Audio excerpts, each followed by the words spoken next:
He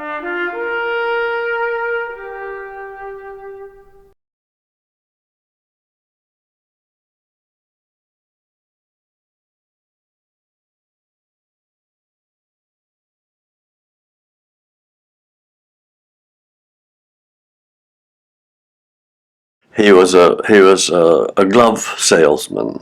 He was the sort of local representative for a very fine French glove company in Grenoble. And in those days, everybody wore gloves. It had an impact on everybody in those days.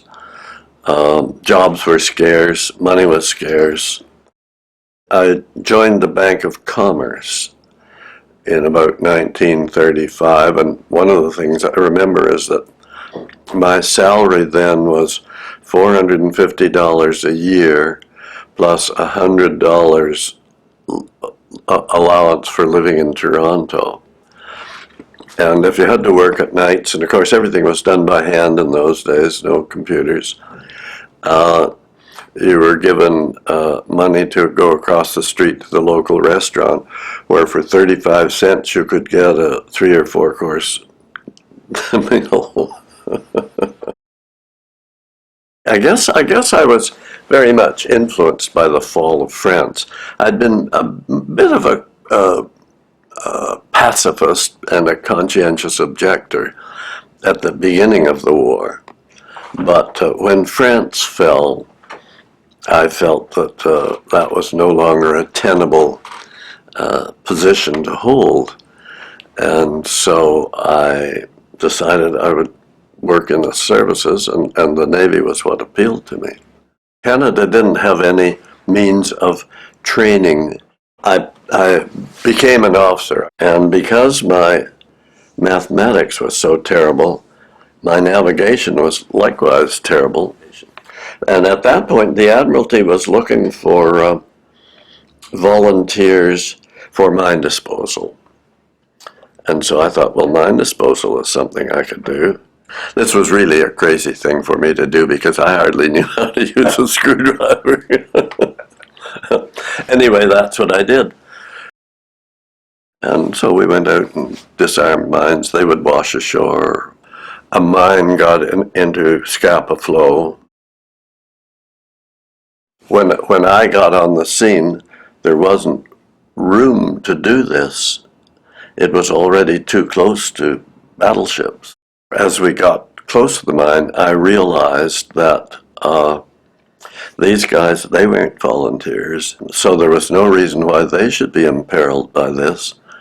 So I took off my clothes and took a heaving line in my mouth and swam to the mine and put the line through one of the ring bolts on the shoulder of the mine, and then swam back to the boat. Then I went back to the mess for lunch. The weird part of all this was, of course, this was all observed by the home fleet. For that, I was recommended for the George Medal.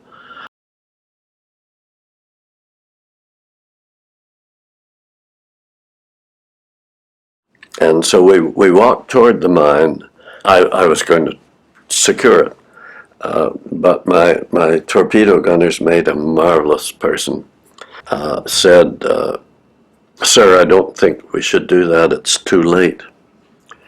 And so just as we turned around to go, the mine blew up and blew us flat to the ground. I thought to myself, this is really too much for me. I don't know. I really can't cope with this. The medical people just felt I was being cowardly.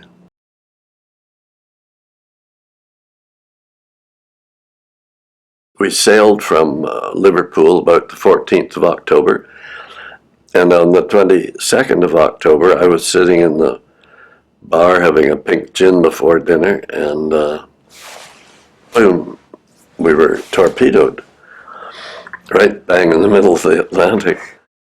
I was appointed passive defense officer at HMCS Niobe, which was the Canadian Naval Manning Depot in Greenock.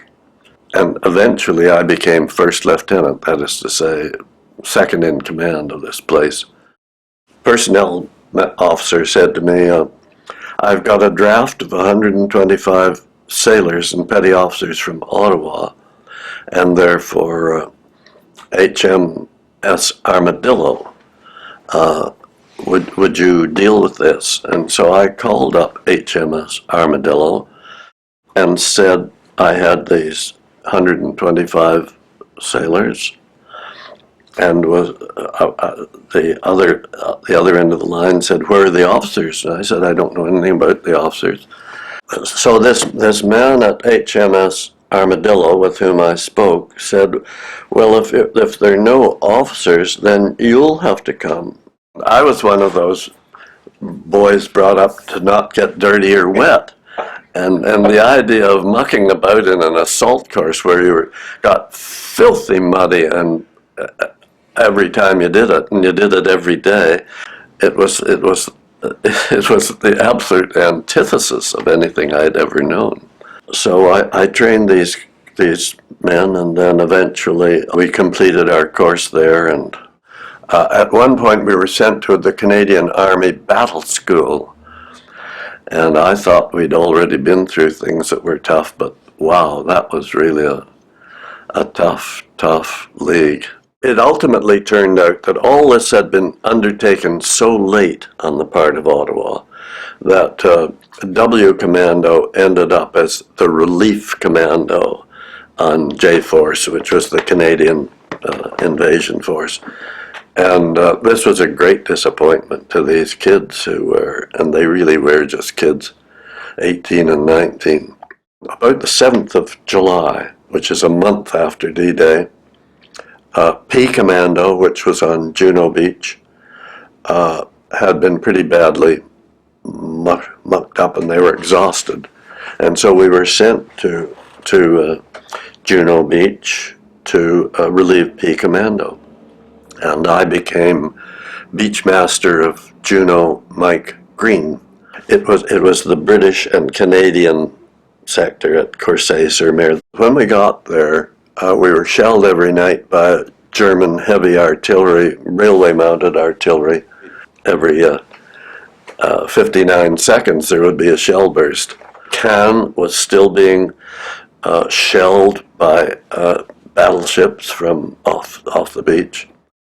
Between the 7th of July and the end of August, when Cherbourg was opened as a port and the beaches were no longer essential, we offloaded on that beach 100,000 driverless vehicles. It's hard to imagine. Vast car parks. That was really one of the most rewarding parts of my war. I felt I was really doing something useful. Alas, the commando was disbanded, which seems an unfortunate waste because it had had a lot, it had had a lot of training and really only this one brief experience. I was appointed as Staff Officer Operational Intelligence. I found it very difficult sitting behind a desk after having had all this time in W Commando, being everywhere and anywhere at any time of the day or night,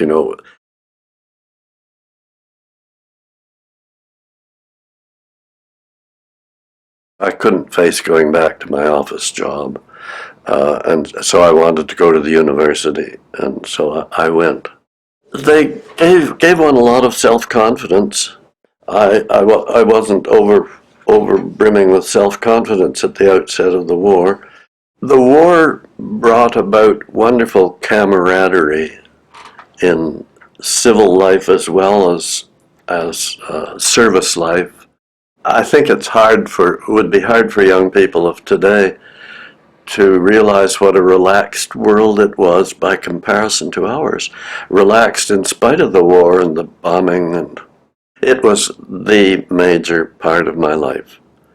I've been haunted by it ever since.